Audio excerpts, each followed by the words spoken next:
Pada zaman dahulu di kerajaan Daha, hiduplah seorang raja bernama Raja Kertamata yang memiliki kedua orang putri yang cantik dan jelita. Putri nan cantik jelita tersebut bernama Candrakirana dan Dewi Galuh. Kedua putri raja tersebut hidup sangat bahagia dan serba berkecukupan. Hingga suatu hari, datanglah Pangeran Tampan dari kerajaan Kauripan ke kerajaan Daha. Pangeran tersebut bernama Pangeran Ini Kertapati. Maksud kedatangannya ke kerajaan Daha adalah untuk melamar Candrakirana. Kedatangan Raden Inu Kertapati sangat disambut baik oleh Raja Kertamata. Putriku, kemarilah. Ada apa, Ayah? Apakah Ayah juga memanggilku? Iya putriku, ada yang ingin ayah sampaikan pada kalian berdua. Lusa, Raden Inu dari kerajaan Kertapati akan datang kemari. Lalu kenapa? Apa hubungannya dengan kami, Ayah? Ayah sudah membuat perjanjian dengan ayah dari Raden Inu bahwa ayah akan menikahkan salah satu putri ayah dengan Raden Inu. Siapa di antara kami yang akan dinikahkan dengan Raden Inu, Ayah? Kami sudah sepakat untuk menikahkan Candrakirana dengan Raden Inu Kertapati. Terima kasih Ayah, aku sangat bahagia sekali. Pernikahan ini adalah impianku sejak kecil. Narka putriku, jika memang begitu, ayah tidak salah memilihmu sebagai calon istri dari Raden Inu. Ayo kita persiapkan segala sesuatunya untuk menyambut kedatangan Raden Inu. Raja dan Candrakirana meninggalkan ruangan yang kini hanya dihuni oleh Dewi Galuh. Meskipun Raja dan Candrakirana bahagia dengan pertunangan ini, namun Dewi Galuh memiliki pendapat yang berbeda. Pertunangan ini membuat dirinya merasa iri Karena dirinya merasa kalau Raden Inu Kertapati lebih cocok dengan dirinya. Aku tidak setuju dengan pertunangan ini. Kenapa harus Kirana yang dipilih dan bukan aku? Padahal secara nyata jelas aku yang lebih cantik dari dia. Ini tidak adil. Hanya aku yang satu-satunya menjadi istri Raden Inu. Hanya aku, bukan Kirana. Sekarang apa yang harus kulakukan? Setelah berpikir keras, akhirnya Dewi Galuh menemukan cara untuk menggagalkan pertunangan Candrakirana dengan Raden Inu Kertapati. Oleh karena itu, Dewi Galuh lalu pergi ke rumah nenek sihir.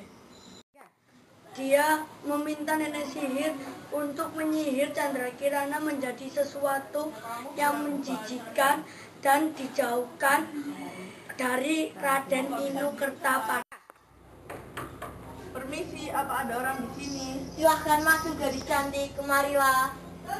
Aku membutuhkan bantuanmu. Tolong bantu aku. Kamu ingin aku melakukan apa? Aku ingin pertunangan Kirana dengan Raden Inu dibatalkan.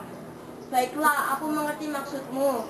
Lalu, kamu ingin aku melakukan apa untuk Kirana? Menyihirnya? Sihir apa yang kamu inginkan? Aku ingin kau menyihir Candrakirana menjadi sesuatu yang menjijikkan.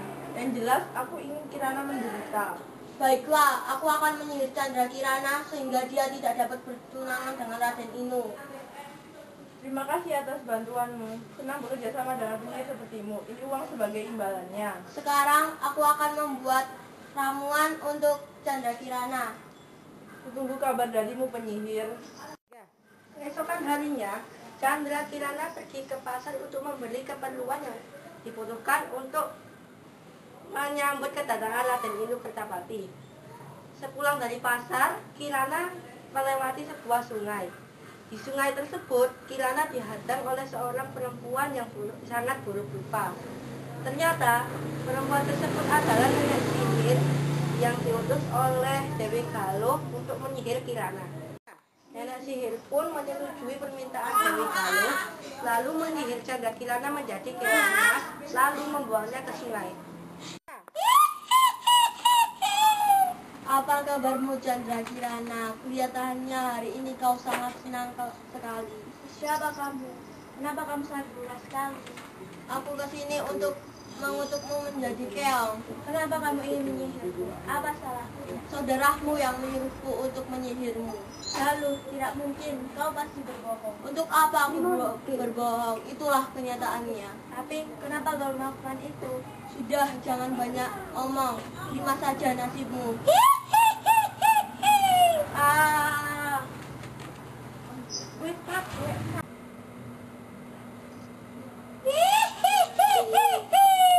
Kau akan berubah menjadi manusia pada waktu siang hari. Tetapi jika menjelang malam kau akan berubah menjadi keong. Kutukan ini akan berakhir jika kau bertemu dengan Raden Inu. Candrakirana telah dikutuk dan dibuang di sungai sehingga terdampar ke desa Dadapan. Suatu hari, seorang nenek sedang mencari ikan dengan menggunakan jala, dan keong emas tersangkut di jala itu. Keong emas itu dibawa pulang oleh seorang nenek dan ditaruh di tempayan. Oh, keong sangat cantik. Aku akan membawanya pulang. Tibanya di pondok, nenek itu meletakkan keong itu di tempat yang aman. Lalu dia beristirahat sejenak di kursi. Sampai jam segini aku juga belum mendapatkan ikan. Kalau tidak mendapatkan ikan, aku harus makan apa? Nenek itu kembali mencari ikan di sungai. Loh, kenapa kamu saya di sini? Oh iya, tadi kan ada seorang nenek-nenek yang membawaku ke sini. Kasihan sekali nenek itu. Untuk makan saja, dia mencari ikan terlebih dahulu di sungai. Aku akan memberikan makanan untuknya. Hingga menjelang malam, nenek itu tidak mendapat ikan seekor pun. Kemudian, nenek tersebut memutuskan untuk pulang saja. Sesampainya di rumah, ia sangat kaget karena di meja sudah tersedia masakan yang sangat enak-enak. Nenek bertanya-tanya pada dirinya sendiri, siapa yang mengirim masakan ini? Begitu pula hari-hari berikutnya. Si nenek menjalani kejadian serupa. Keesokan paginya, nenek ingin mengintip apa yang terjadi pada saat dia pergi mencari ikan. Nenek itu lalu berpura-pura pergi ke sungai untuk mencari ikan seperti biasanya. Lalu pergi ke belakang rumah untuk mengintipnya. Setelah beberapa saat, si nenek sangat terkejut karena keong emas yang ada di tempayan berubah wujud menjadi gadis cantik. Gadis tersebut lalu memasak dan menyiapkan masakan tersebut di meja. Setelah beberapa saat, si nenek sangat terkejut karena keong emas yang ada di tempayan berubah wujud menjadi gadis cantik. Gadis tersebut lalu memasak dan menyiapkan masakan tersebut di meja. Karena merasa penasaran, lalu nenek tersebut memberanikan diri untuk menegur putri nan cantik itu. Siapakah kamu nih putri cantik dan dari mana asalmu? Aku Candrakirana. Aku adalah putri dari Raja Andaha yang disihir oleh nenek sihir menjadi keong emas. Diutus oleh saudaraku.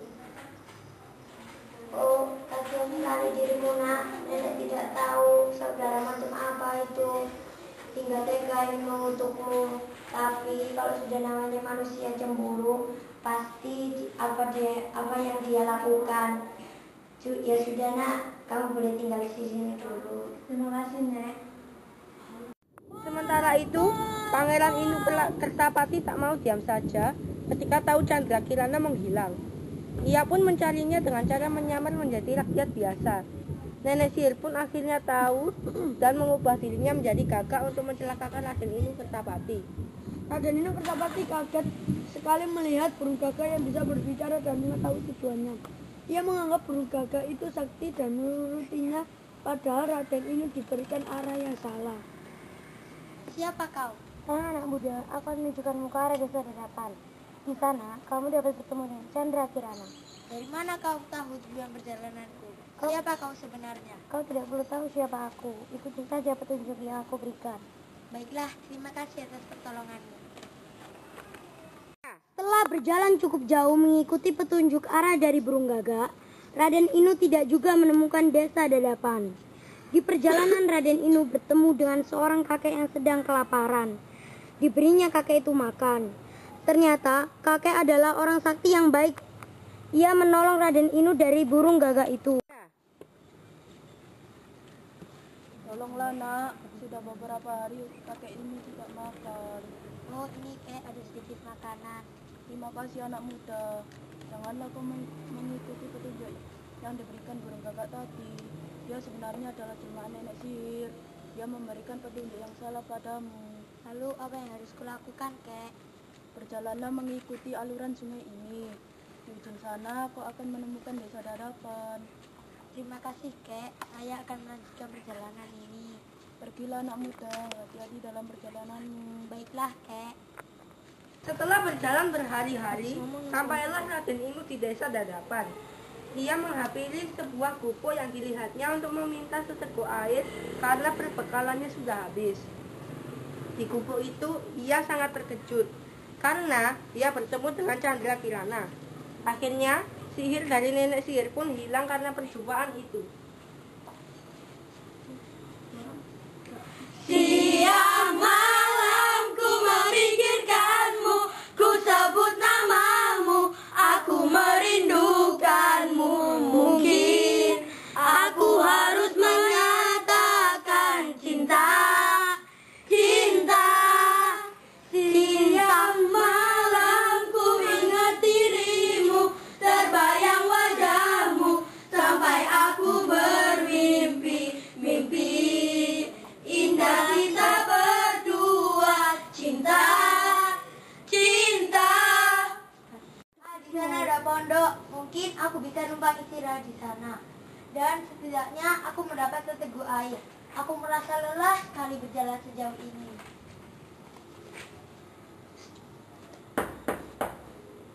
Permisi. Hei kamu, hatiku dak-dikduk saat aku melihatmu. Itukah kamu Chandra Kirana? Raden Inu, kenapa bisa ada di sini? Ceritanya panjang, sudah berhari-hari aku mencarimu. Sekarang ayo kita pulang, ayahmu sudah menunggumu. Terima kasih banyak kamu telah menyelamatkanku. Iya, Pak Kirana. Oh nenek, ini Raden Inu yang waktu itu Kirana ceritakan kepada nenek. Raden Inu kesini untuk membawa pulang Kirana ke istana. Tidak apa-apa Kirana, pasti kamu merindukan keluargamu. Pergilah. Begini saja, nenek akan kita bawa pergi ke istana dan hidup bersama kita bila kita nanti menikah. Nenek, ayo sekarang kita pergi ke kerajaan Daha. Akhirnya, Raden Inu memboyong Chandra Kirana beserta nenek yang baik hati ke istana. Dan Chandra Kirana menceritakan perbuatan Dewi Galuh ke Baginda Kertamarta. Baginda meminta maaf kepada Chandra Kirana maupun sebaliknya. Dewi Galuh lalu mendapat hukuman setimpal. Karena Dewi Galuh merasa takut, akhirnya dia melarikan diri ke dalam hutan. Pernikahan Chandra Kirana dan Raden Inu Kertapati berlangsung sangat meriah. Akhirnya mereka hidup bahagia. Demikian cerita Keongmas dari kami, kelompok Sejan Barea.